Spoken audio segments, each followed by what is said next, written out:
Welcome everybody to the Dark Room Society, where I do reviews, story readings, and recaps. Today I'll be reading to you a short story taken from True Confessions magazine series called Fatal Obsession. It's about a housewife's brush with a mysterious ex that turns into a nightmare of phone hostage. Let's zoom into this mystery. My memories of high school seemed especially sweet when I had been out of school for about 15 years. The bad times were forgotten and the good times magnified. My first date, prom night, and my first love were all memories that held a special place in my heart. At the class reunion, all those memories were taken out and lovingly examined, and I wanted my reunion to be no exception. When Teddy called a few weeks before our 15-year class reunion, I tumbled back in time. Teddy was a bad boy, the type that parents don't trust and teenage girls can't seem to resist. His good looks, rebellious toughness, and the reason for his arrival in our town set him apart from the rest of us. When he was 15, Teddy came to live with his aunt and uncle to recover from a knife wound. The fight had almost killed him, but his brush with death hadn't tamed him a bit. As soon as he had healed, he came looking for the toughest boy in school, which happened to be my boyfriend, Clint Sharp. They met under the bridge at the south side of town and duked it out. And although both emerged bruised and bloody, neither could claim victory. Teddy never forgot that he was unable to beat my boyfriend, Clint, and he hated him for the rest of his life, because Clint and Teddy were enemies. I wasn't interested in associating with Teddy at all, but fate intervened. My brother, Curtis, and Teddy just so happened to become best friends, and although Teddy was supposed to be living with his aunt and uncle, he actually stayed at our house more often. I was beginning to fall in love with Clint a great deal, and I gave him my total loyalty. So when Teddy began to pay more attention than was necessary to me, I just ignored him. It was in an uncomfortable situation, to say the least. Unfortunately, Teddy could not be ignored. Even our teachers, who disapproved of him, found themselves under his spell.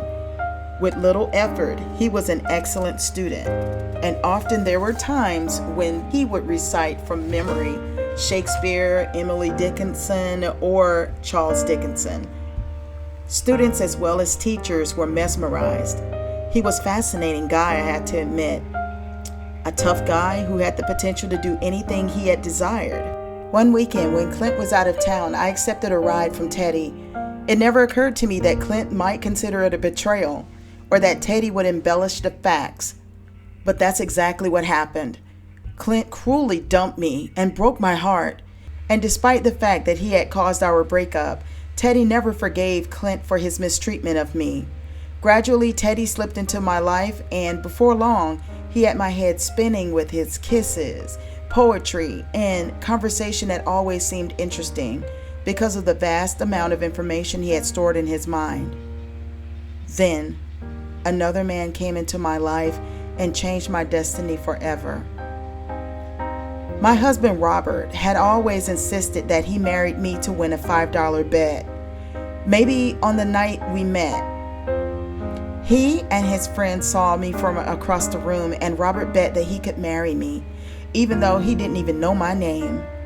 Unable to choose between Teddy and Robert, I began to see both of them. I saw Teddy after school and on Saturdays because Robert was so far away in the next town. I only saw that seeing him on evenings could remedy the problem until I made up my mind. It was an arrangement that suited me for the temporary because I was not that type of girl. And neither boy knew about each other, so I thought it was okay. Then my brother Curtis decided to throw a wrench in the works and arrange for both of them to arrive on the same day at almost the same time. Teddy left in anger when he saw what was going on, and when he had gone, Robert gave me an ultimatum. I could marry him in August, or he could walk out of my life and never come back. I decided to marry him. Teddy begged me not to marry Robert, but my parents were on my back, and I had to make a decision. that was honorable to my own values and what my parents taught me. So I married Robert anyway. And despite the hardships of being in a teenage marriage, I never regretted my decision. Robert and I had a kind of compassionate love that it seemed perfect at the time, that most people only dream about. After a month, I was pregnant and the first of our 4 children were born. So I got engrossed in life, and even though it was hard, it was my life and I wanted to make it full of love and laughter. Teddy joined the army and I only saw him once before he left, and he told me he'd always loved me. The next time I heard from him was the day that he called about our class reunion.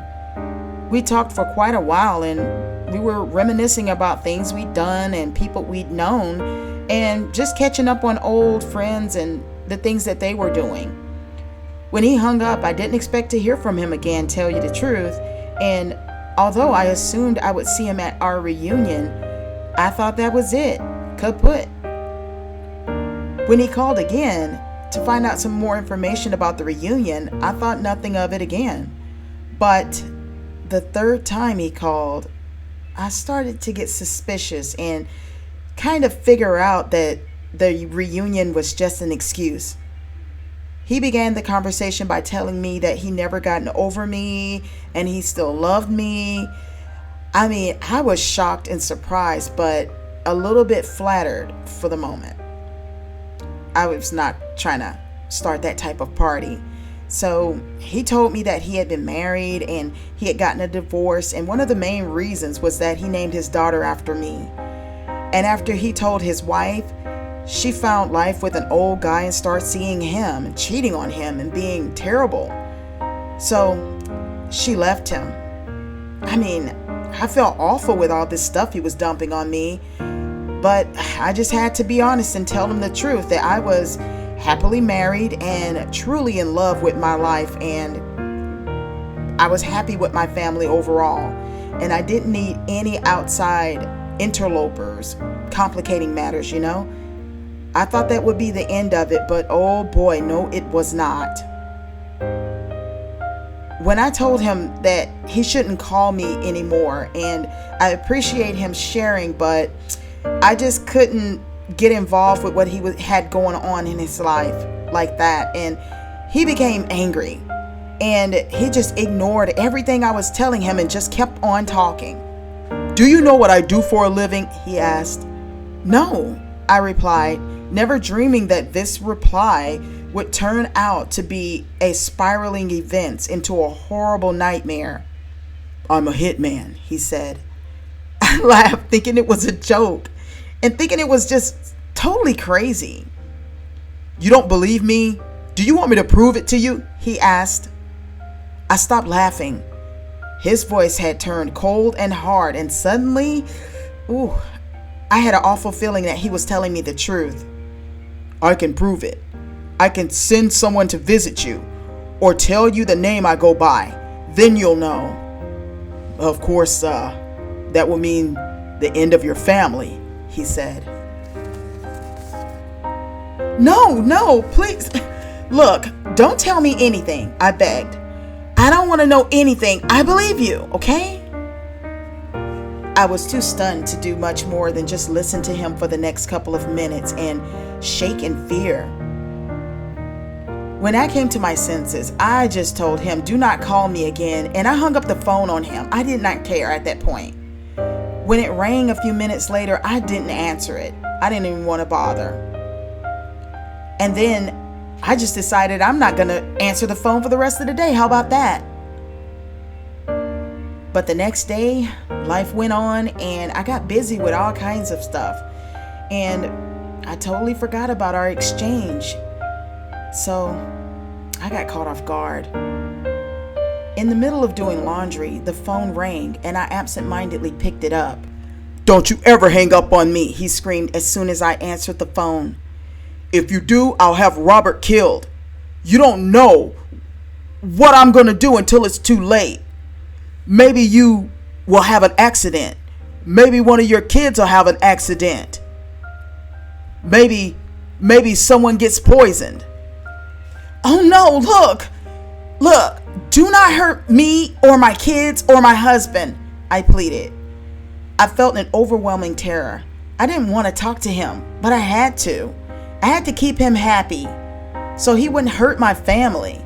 That was all I could think about and all I cared about. I don't even know what he wanted to talk about because I just blocked it out. When he finally hung up, I began to start to think more clearly again. I wavered between disbelief and terror, trying to convince myself that this is not happening to me. This is a joke, some type of prank. Things like this just don't happen to me because I mind my own business and I stay out of trouble. The phone calls that followed convinced me that he was really telling the truth. I also realized that he was having me watched. I never could figure out how he did it, but he began to mention clothing that I'd worn, places that I had been, and people that I had spoken to. He knew things that he shouldn't have known, not even in passing me mentioning some stuff. I was too frightened of the consequences to tell Robert to contact the police. I just wanted to keep the peace, keep this low, and try to handle this myself. And the constant threats kept me in sort of limbo. I was afraid to leave the house for fear I was being watched. And I was afraid to stay home for fear he would call or just worse, show up on my doorstep and demand to come in. At one point, Teddy questioned me about Clint Sharp, wanting to know where he lived. Clint Sharp? My ex-boyfriend? Like, what the hell? This man has gone crazy, I thought. I haven't talked to or heard about anything new from Clint in years. The fact that Clint had gone into law enforcement grated on his nerves for some reason. It was just one more reason for him to hate Clint. One more reason to want him dead. I refused to tell him anything, because actually I didn't know anything.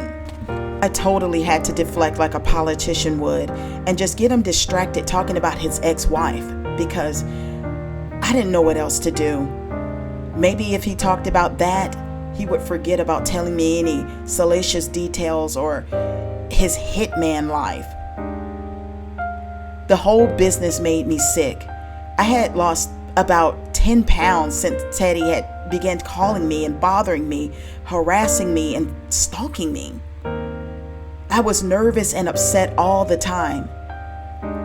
I was just worried constantly about one of my children coming up missing and Robert being hurt in some type of freak accident, or that Teddy would come to my home and force his way in. Then one day he called and told me that he was getting out of the business. He couldn't take it anymore. He had killed his best friend. I was so flabbergasted, I was stunned to the core.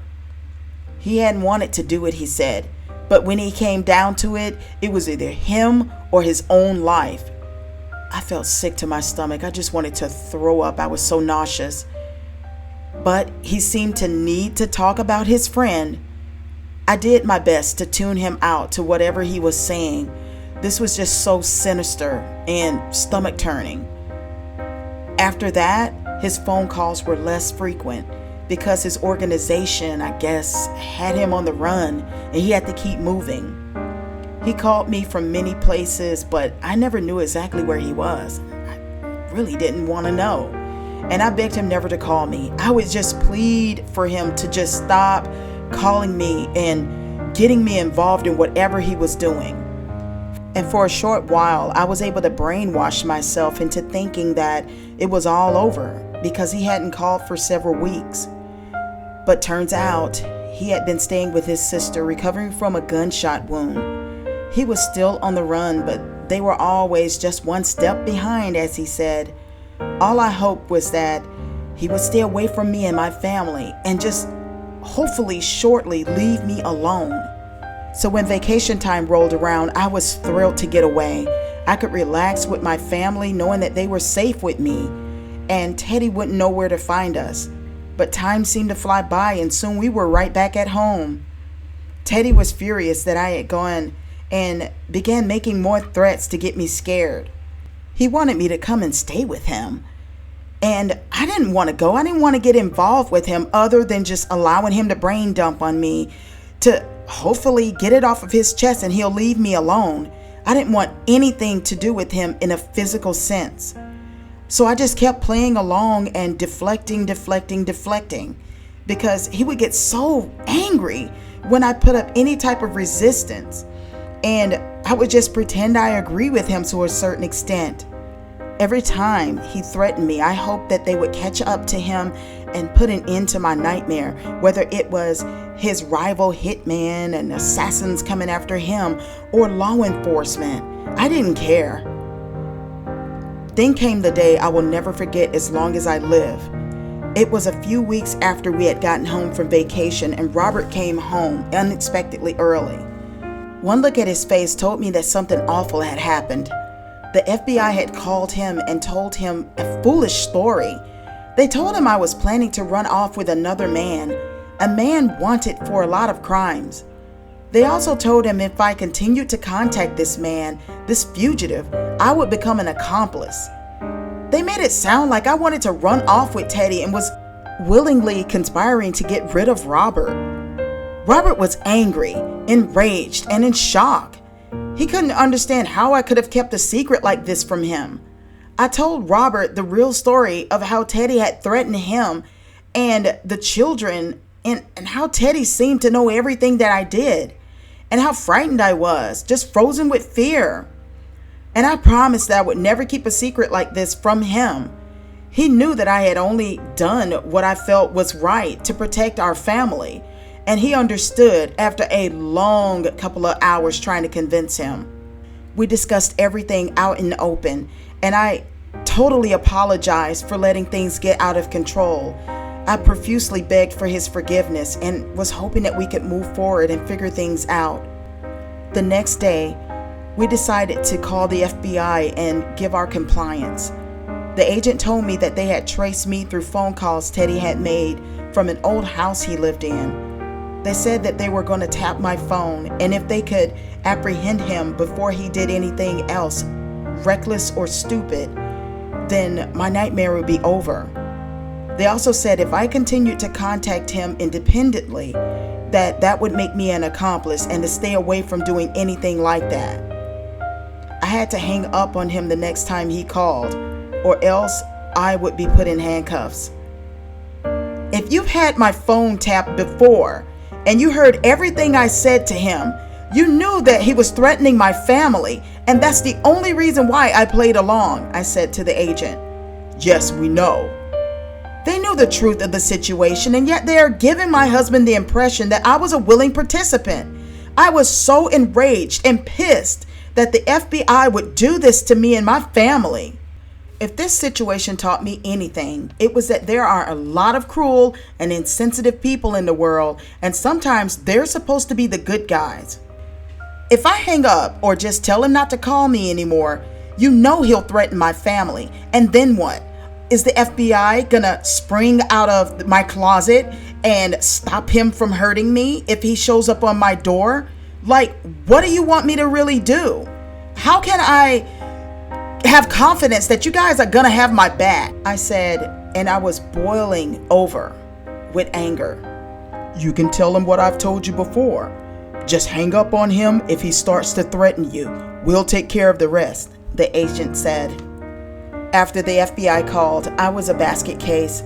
My mind was racing, my head was pounding. 2 days went by in a blur, and my anxiety was through the roof. When Teddy finally called again, I told him exactly what the FBI told me to tell him. To never call me again, don't threaten me, and to just go away. I could tell he was frightened when he told me that he understood and that he wouldn't be calling me again. He was certain the end was near, he said. I wondered what he meant by that.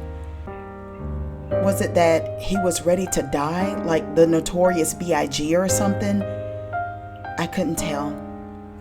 In the weeks that followed, Robert and I were worried. As a protective measure, we just went on ahead and skipped my class reunion. We tried not to go out much, but when we did, we always had our head on a swivel. I didn't know if people that approached us were good or bad, so we just walked away and didn't say anything to them. It was a weird situation, but I'd rather be alive than dead and dumb. The FBI continued to tap our phones, and there were always policemen driving around our house and following me around if I went shopping in the next town. I don't know if they were there to protect me or make sure I didn't physically meet up with Teddy or something. After a year, the FBI never called us again, and neither did Teddy. Then his cousin told me that Teddy was killed in a car accident. I didn't know if it was an accident for real, a murder, or the FBI might have been involved. All I knew is that, for sure and sadly, my nightmare was completely over, and I had to trust that. Because even now, when I'm alone in the house and the phone rings, and even though I know it can't be Teddy, sometimes I just let it ring. The end. Thank you so much for listening to this audio reading of Fatal Obsession. Please like, comment, share, subscribe, and click the notification bell so you will be alerted when I upload a new story.